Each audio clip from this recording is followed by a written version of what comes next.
Normalmente, un folleto de reclutamiento para sumarse a una causa o a una nueva filosofía, pues, a ver, suele prometer paz interior. Claro, o una comunidad superunida. Eso es, en general, una vida mucho mejor.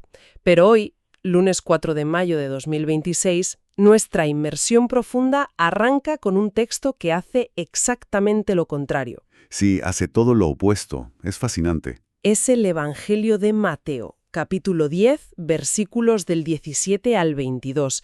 Es el pasaje asignado hoy para la fiesta litúrgica de los mártires ingleses y, francamente, es el peor discurso de ventas de toda la historia. Totalmente. Porque, nos ofrece azotes, tribunales y odio.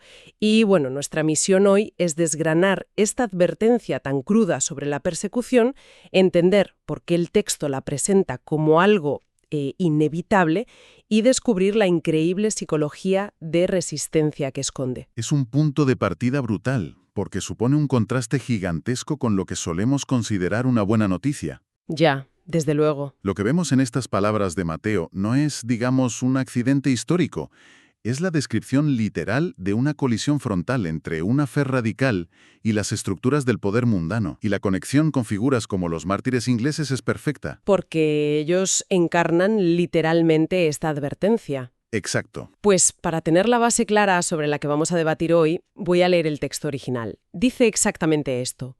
Cuidado con los hombres, porque os entregarán a los tribunales y os azotarán en sus sinagogas, y seréis llevados ante gobernadores y reyes por mi causa, para dar testimonio ante ellos y los gentiles. Cuando os entreguen, no os preocupéis por cómo habéis de hablar o qué habéis de decir, porque lo que habéis de decir se os dará en aquella hora. Porque no seréis vosotros los que habléis, sino el Espíritu de vuestro Padre hablando a través de vosotros.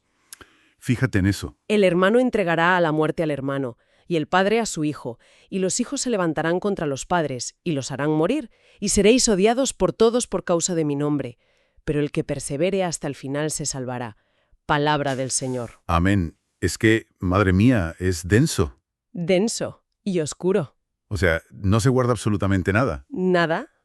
Es una radiografía perfecta del conflicto institucional y familiar que se les venía encima. A ver, empecemos por el principio, por esa advertencia inicial. Eso de cuidado con los hombres porque os entregarán a los tribunales y seréis llevados ante gobernadores.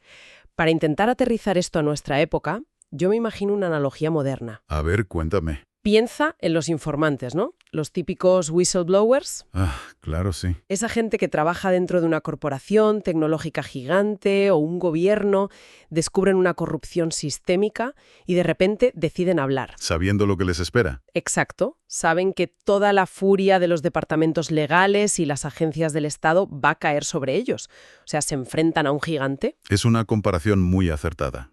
Es el individuo frente a la maquinaria institucional absoluta. Pero aquí está mi duda, porque hablamos de gente común en el siglo I, pescadores, artesanos, o si saltamos al siglo XVI, con los mártires ingleses, hablamos de laicos o sacerdotes clandestinos. Sí, gente normal y corriente, en su mayoría.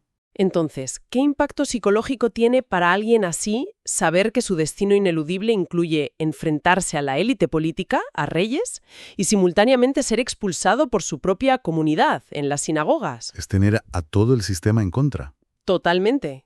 Civil y religioso. Pues el impacto debió ser paralizante al principio, estoy convencido, porque requiere un cambio de paradigma brutal. Lo interesante aquí es ese doble frente de la persecución. Que te atacan por los dos lados. Exacto. El texto no advierte solo sobre un enemigo externo, que sería el Imperio Romano, ni solo sobre el enemigo interno, las autoridades religiosas locales. Advierte que ambos poderes se van a unir. Poderes que normalmente se odiaban. Que se despreciaban mutuamente, sí, pero se unen con un propósito común, que es el silenciamiento.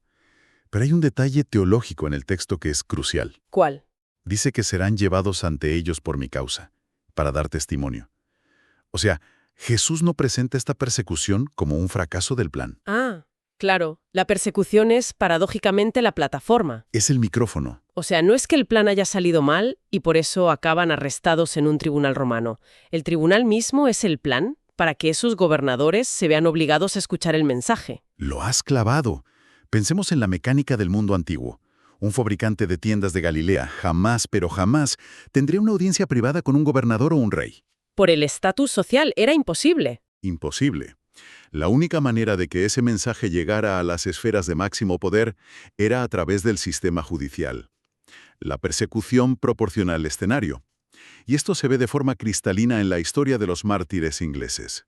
Pues explícanos un poco más esa mecánica histórica, porque a veces quienes leemos estos textos pensamos que son pura metáfora, pero en la Inglaterra del siglo XVI esto fue muy, muy literal. Muy literal. En la Inglaterra de los Tudor, el Estado y la religión se fusionaron bajo la corona, bajo el rey. Ya, pone Enrique VIII y compañía. Eso es. Entonces, contradecir la doctrina oficial no era un simple debate de teología. A ojos de la ley, era alta traición civil. O sea, un delito de Estado. Exactamente. Figuras como Tomás Moro, que era Lord Canciller, o gente común que escondía sacerdotes católicos, fueron llevados ante tribunales civiles. Y sus juicios no fueron a puerta cerrada. Fueron públicos. Fueron espectáculos públicos meticulosamente registrados. Al igual que sugiere Mateo, comparecer ante los tribunales no fue el fin de su testimonio, sino el clímax absoluto del mismo. La corte real se convirtió en su auditorio. Y aquí es donde la cosa se pone verdaderamente complicada y tengo que frenarte. Dime. Porque la instrucción que sigue en el texto dice textualmente: cuando se entreguen, no os preocupéis por cómo habéis de hablar o qué habéis de decir. Ya, es fuerte. Como ser humano moderno, esto me suena a un suicidio legal en toda regla. ¿Cómo es psicológicamente posible apagar tu instinto de supervivencia cuando estás en un estrado frente a un juez? Es dificilísimo. Es que si te juegas la vida, lo natural es preparar tu defensa, buscar lagunas legales, intentar salvar el pellejo como sea. Va en contra de nuestro instinto más primitivo, sin duda alguna. Renunciar a preparar una defensa es renunciar a la herramienta de supervivencia más grande que tenemos. Nuestra capacidad de argumentar. Exacto, de racionalizar y manipular la narrativa a nuestro favor. Es pedirle a alguien un ejercicio radical de pérdida de control.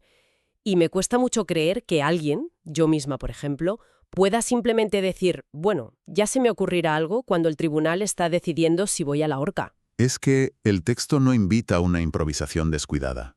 La clave está en la justificación que da justo después. Porque no seréis vosotros los que habléis. Exacto, sino el Espíritu de vuestro Padre hablando a través de vosotros. Este es un cambio profundísimo. O sea, lo que se exige es que el individuo deje de ser el abogado defensor de su propia vida. Que se vacíe de esa ansiedad. Eso es. Al vaciarse de esa necesidad de controlar el resultado, la persona se convierte en un instrumento. En psicología moderna podríamos compararlo, lejanamente, con los estados de flujo. Ah, el rendimiento óptimo. Claro, donde el exceso de pensamiento consciente arruina la ejecución de un atleta, por ejemplo. Pero aquí se eleva a un nivel de intervención divina. ¿Entiendo?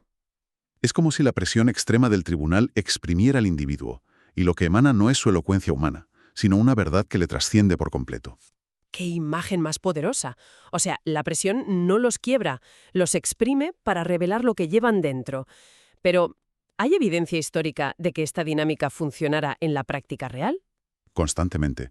Si revisamos las actas de los juicios de muchos mártires ingleses, como el jesuita Edmund Campion o la laica Margaret Clitheroe, vemos algo que desconcertaba a los jueces. ¿El qué? Pues que los acusadores esperaban encontrar a personas aterradas, balbuceando, suplicando por sus vidas. Y lo que enfurecía a los tribunales era la calma antinatural de los acusados. Una elocuencia serena frente a la muerte. Exacto. Una lucidez inquebrantable frente a una ejecución espantosa que ya estaba decidida. Esa paz inexplicable sin ceder al pánico es lo que el texto describe como la voz del espíritu. Un desapego total de la supervivencia física para preservar la integridad moral. Mal entendido. Pero ahora tenemos que avanzar hacia lo que a mí me parece el núcleo más duro, más oscuro de este pasaje. Sí, la familia. Porque enfrentarse a un gobernador romano o a un tribunal Tudor es aterrador, claro, pero al menos estamos hablando del enemigo oficial, el poder contra el ciudadano. Pero luego el texto hace un giro que, si alguien lo escucha hoy por primera vez, genera un rechazo casi automático. Normal. Dice, el hermano entregará a la muerte al hermano y el padre a su hijo, y los hijos se levantarán contra los padres. A ver, esto suena a culto extremista, a secta. Sí, suena lavado de cerebro total.